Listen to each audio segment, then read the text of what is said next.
अस्सलाम एवरीवन।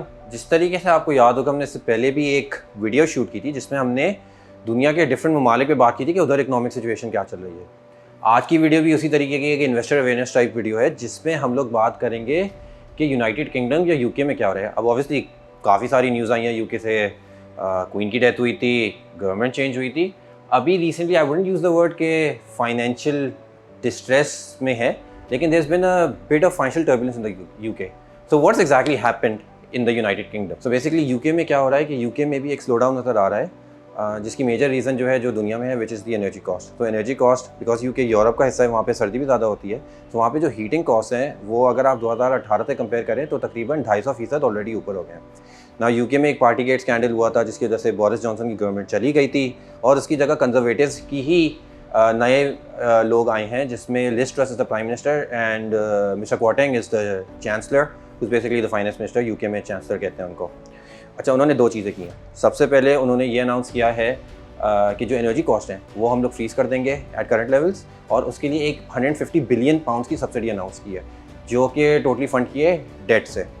साथ ही साथ जो उन्होंने टैक्स लेवल्स इंक्रीज़ करने थे, वेदर दोस्त भी ऑन पेरोल या किसी और चीज़ में, उनको उन्होंने कहा है कि देर रोलिंग बैक ऑन दोस्त, तो वो इंक्रीजेस नहीं करेंगे।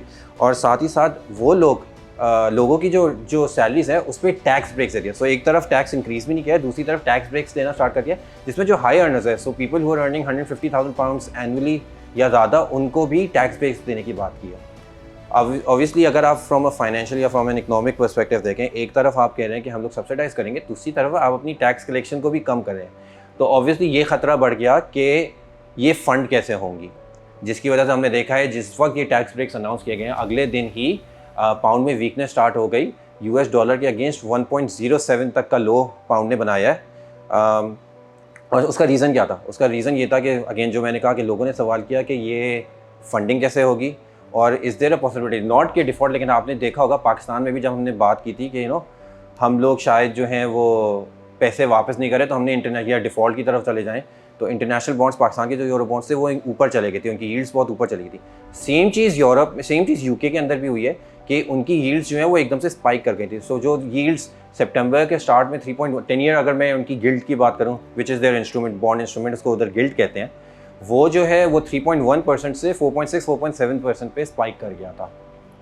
अगेन लोग और जिसमें ऑब्वियसली लोगों का यही सवाल था कि फंड कैसे होगा, और साथ ही साथ पेंशन वाले क्योंकि बेचने भी आ गए थे, बिकॉज प्राइसिंग यील्ड ऊपर जाने का मतलब प्राइस कोलैप्स हो रही थी। पेंशन ने क्योंकि बॉन्ड्स में इन्वेस्ट किया हुआ था तो पेंशन भी काफ़ी सारे एकदम से बेचने के लिए आ गए। अब इसके बाद क्या हुआ? ऑब्वियसली जो उनका सेंट्रल बैंक है which is the bank of England, वो टाइटनिंग कर रहा था, बट उसको तब भी बॉन्ड परचेजेस करने के लिए आना पड़ा। वाई? बिकॉज उसको बॉन्ड मार्केट में थोड़ी उसको स्टेबिलिटी चाहिए थी, तो उसने अनाउंस किया था कि 60 बिलियन पाउंड्स के जो बॉन्ड हैं वो बैंक ऑफ इंग्लैंड बाय करेगा, जिसकी वजह से थोड़ा बॉन्ड मार्केट्स काम डाउन हुई।